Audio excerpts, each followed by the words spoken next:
గత 18 నెలలుగా రాష్ట్రంలోని ఎస్టీ హాస్టల్లో మెస్ బిల్లులు రాష్ట్ర ప్రభుత్వం చెల్లించడం లేదని రాజ్యసభ సభ్యుడు ఆర్ కృష్ణయ్య అన్నారు. దీని మూలంగా హాస్టల్లో వార్డర్లు వడ్డీలకు డబ్బులు తెచ్చి మెస్ నిర్వహిస్తున్నారని తెలిపారు. హైదరాబాద్ బషీర్బాగ్ ప్రెస్ క్లబ్లో బీసీ యువజన సంఘం వర్కింగ్ ప్రెసిడెంట్ నీల వెంకటేష్ ఆధ్వర్యంలో ఏర్పాటు చేసిన సమావేశంలో ఆర్ కృష్ణయ్య పాల్గొన్నారు. ఈ సందర్భంగా ఆయన మాట్లాడుతూ ఎస్టీ, బీసీ హాస్టళ్లు అద్దె భవనాల్లో కొనసాగుతున్నాయని, వాటి అద్దె బిల్లులు గత 20 నెలలుగా చెల్లించడం లేదని విమర్శించారు.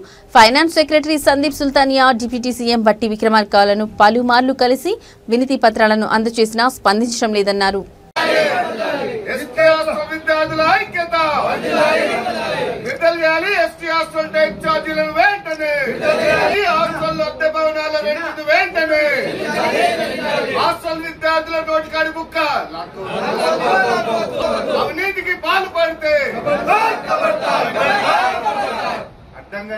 అవినీతికి పాల్పడితే అవినీతికి పాల్పడితే విద్యార్థుల నోటి కడుపుక్క, విద్యార్థి హాస్టల్ విద్యార్థుల నోటి కడుపుక్క.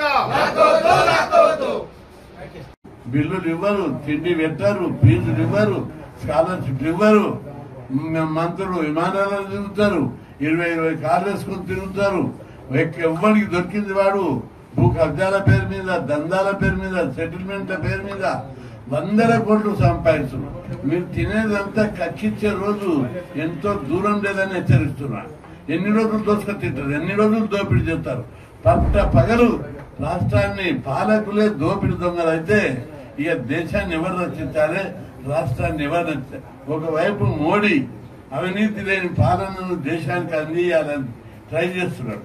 అనేక రాష్ట్రాల ముఖ్యమంత్రులను, నిజాయితీ పనులను, నీతి పనులను, సేవా దృక్పథం ఉన్నటువంటి వాళ్ళని ముఖ్యమంత్రులను చేసి ఎవ్వడు కూడా పైరవి చేయొద్దు, ఎవ్వడు కూడా డబ్బులు తినొద్దు, ప్రజలకు దర్బారు పెట్టి సేవ చేయాలని చెప్పి మోడీ గారి ఆదేశాలు ఉంటే ఈ దొంగలు, రాజకీయ నాయకులు, స్వార్థ పరులు, దోపిడి దొంగల్లాక దేశాన్ని ఎవ్వరికి వాడు 100,000 కోట్లు దోచుకుంటారు.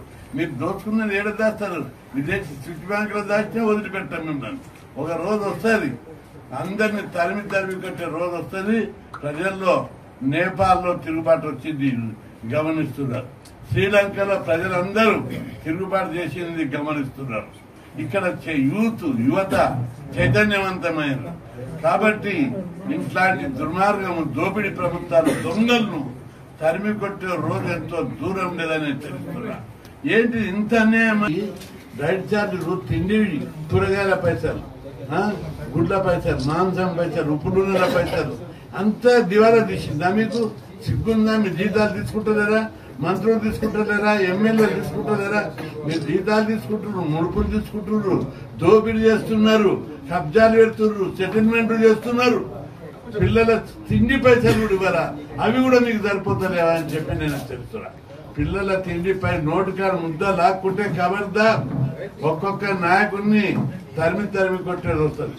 నేను ఉన్నత విద్యావంతుడిని కాబట్టి లాంగ్వేజ్ మంచిగా మాట్లాడుతున్నా, మంచి భాషలో మాట్లాడాలి, గౌరవంగా మాట్లాడుతున్నా.